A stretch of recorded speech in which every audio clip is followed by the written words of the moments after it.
Bienvenue pour ce nouveau numéro du Dessous des cartes. Cette semaine, je vous emmène à Ilulissat, qui signifie iceberg dans la langue inuit.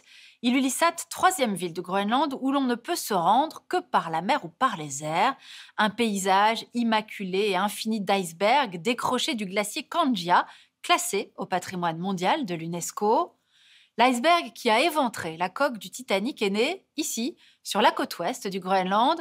On raconte que le tueur du Titanic était un iceberg gros comme plusieurs fois le paquebot mythique.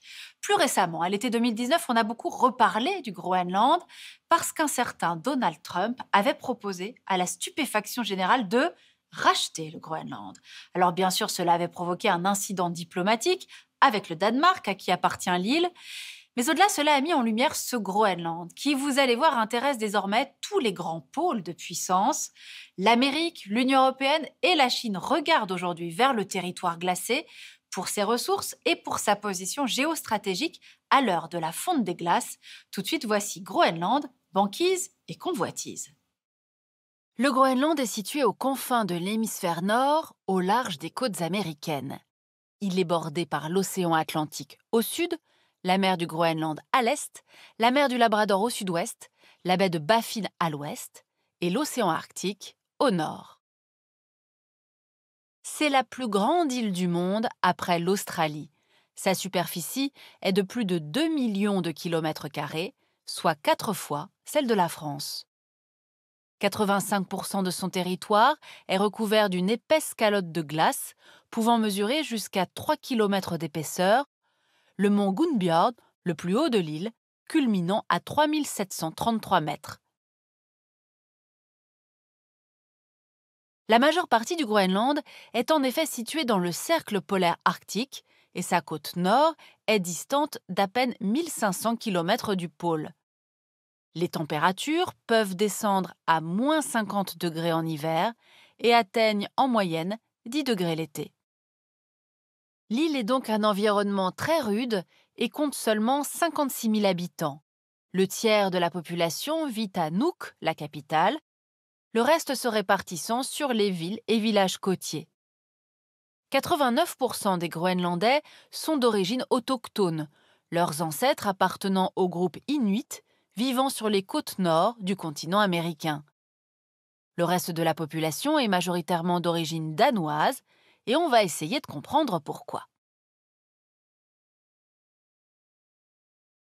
Bien que l'île soit rattachée géographiquement au continent nord-américain, elle se trouve à 35 km des côtes canadiennes, son histoire politique et culturelle est liée à l'Europe. Car après une tentative infructueuse de colonisation des Vikings entre les Xe et XVe siècles, ce sont des colons norvégiens et danois qui vont s'installer sur l'île à partir du XVIe siècle, en même temps que des populations autochtones venues des côtes américaines. Le Groenland va ensuite, comme sa voisine l'Islande, passer sous le contrôle du royaume de Norvège et du Danemark, avant de devenir une colonie strictement danoise en 1814, lors de la dissolution de l'Alliance des deux royaumes.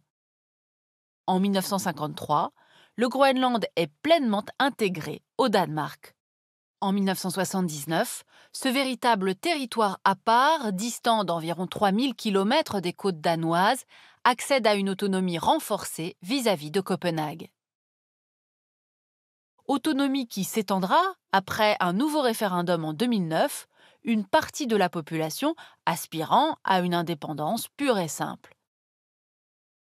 Une indépendance dont l'île n'a pour le moment pas les moyens économiques, son économie dépendant à 95% de la pêche ne lui permet pas de subvenir à ses besoins, contraignant le Danemark à verser 650 millions d'euros annuels d'aide pour l'équilibre du budget groenlandais. Pour pallier cette éventuelle perte de moyens à venir en cas d'indépendance, le gouvernement groenlandais cherche donc de nouveaux alliés, notamment parmi les grands acteurs présents dans la région, les États-Unis, mais aussi la Chine. Alors on peut se demander ce qui intéresse les grandes puissances dans cette immense île glacée aux confins du pôle Nord. Eh bien, c'est tout d'abord sa position très géostratégique qui donne son intérêt au Groenland. Ce n'est pas pour rien que les Américains ont profité, dès 1941, de l'occupation du Danemark par l'Allemagne nazie pour négocier avec les Groenlandais l'installation de facilités militaires à Thulé. Thulé, qui deviendra une base importante pendant la période de la guerre froide, dans la deuxième moitié du XXe siècle. Elle reste, dans le climat de tension qui persiste entre Washington et Moscou, un atout pour les Américains.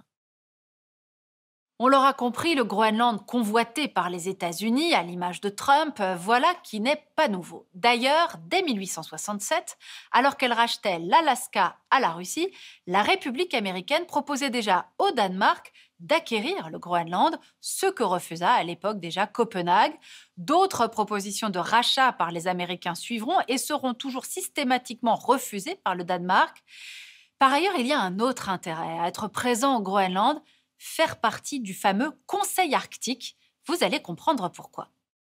Le Conseil arctique, fondé en 1996, est un forum intergouvernemental qui réunit les pays limitrophes du cercle polaire, les États-Unis, le Canada, le Danemark, l'Islande, la Norvège, la Suède, la Finlande et la Russie, 6 organisations de peuples autochtones, une quinzaine d'observateurs, parmi lesquels on trouve des pays non limitrophes de la zone géographique ayant un intérêt scientifique pour la région, comme la Chine, la France ou l'Allemagne. Le Conseil a pour but de promouvoir la coopération, la coordination et les interactions entre les États signataires, tout particulièrement en matière de développement durable, de recherche scientifique et de protection de l'environnement. Dès lors, une perte de contrôle sur le Groenland priverait le Danemark de son droit de vote au Conseil et affaiblirait l'Union européenne dans des négociations à venir. Et si une puissance comme la Chine, très présente économiquement au Groenland, notamment dans le domaine minier, renforçait son emprise à l'occasion d'un accès à l'indépendance du pays, les conséquences en matière de recherche et d'environnement pourraient s'avérer catastrophiques. Car l'un des autres atouts de l'île, c'est que sous sa glace, elle recèle des richesses en minerais et en hydrocarbures, pour le moment largement inexploitées. Fer, zinc, plomb, or, cuivre, uranium, terres rares, essentielles pour les nouvelles technologies, pétrole et gaz font l'objet de débuts d'exploitation à diverses échelles et surtout de prospection de la part des grandes compagnies internationales. Cependant, malgré ces ressources prometteuses, l'exploitation reste difficile et hasardeuse à cause de l'épaisseur de la glace. Mais avec le réchauffement climatique et l'accélération de la fonte des glaces, les choses pourraient changer. Ainsi, entre 2003 et 2016, le glacier Jakobshavn, le plus grand glacier du Groenland, a perdu 152 mètres d'épaisseur à lui seul. Cette fonte des glaces pourrait avoir une autre conséquence qui renforce l'attrait du Groenland, car en rétrécissant, la banquise ouvre de nouvelles voies navigables. Ces nouvelles routes, elles intéressent notamment la Chine au plus haut point, car elles lui permettraient d'acheminer ses produits vers l'Europe et vers les États-Unis sans avoir à passer par le redoutable détroit de Malacca, soit 40% de temps de navigation en moins. La Chine a d'ores et déjà inscrit les routes polaires dans son projet des nouvelles routes de la soie et elle est très active au Groenland via ses investissements dans les domaines portuaires et miniers. En 2017, le Premier ministre groenlandais Kim Kielsen a d'ailleurs été reçu très officiellement à Pékin. À ces ressources énergétiques s'ajoute une ressource plus capitale encore, l'eau douce. L'eau douce disponible sur Terre est stockée à 30% dans les nappes phréatiques et à 70% dans les glaciers. Avec son épaisse calotte de glace, le Groenland abriterait à lui seul 10% de ses réserves, ce qui pourrait se révéler un atout majeur sur le long terme. Seulement, ce trésor est évidemment menacé par le réchauffement climatique et devient lui-même une menace de dérèglement pour le climat. C'est ce qu'on va voir maintenant. Une menace de 2 ordres. Tout d'abord, l'augmentation du niveau des mers. On estime qu'en 14 ans, l'augmentation de la fonte des glaces au Groenland a contribué à une hausse de 1 cm du niveau global des mers. D'ici 2100, la fonte de la calotte du Groenland pourrait contribuer à hauteur de 15% à la hausse du niveau des océans que vous voyez sur cette simulation. L'autre menace liée à cette augmentation d'arrivée d'eau douce dans les mers est la modification qu'elle entraîne de la salinité des eaux. Une modification qui a des conséquences très importantes sur les courants marins et sur leur circulation. Ainsi, le Gulf Stream, qui assure un climat tempéré à l'Europe, pourrait être très impacté par ce changement de salinité. Il pourrait voir sa température chuter au large de nos côtes ou voir son trajet réorienté, avec des conséquences catastrophiques sur notre climat. Et puisqu'on parle de température, les experts constatent que dans la région arctique, le réchauffement climatique est 2 fois plus important que sur le reste de la planète. Les icebergs y sont d'ailleurs, paraît-il, déjà plus petits. Alors n'allez pas croire que cela sera moins dangereux pour la navigation et pour les paquebots type Titanic. En effet, selon de nombreux experts, les dangers posés par les icebergs vont devenir plus importants à cause du changement climatique.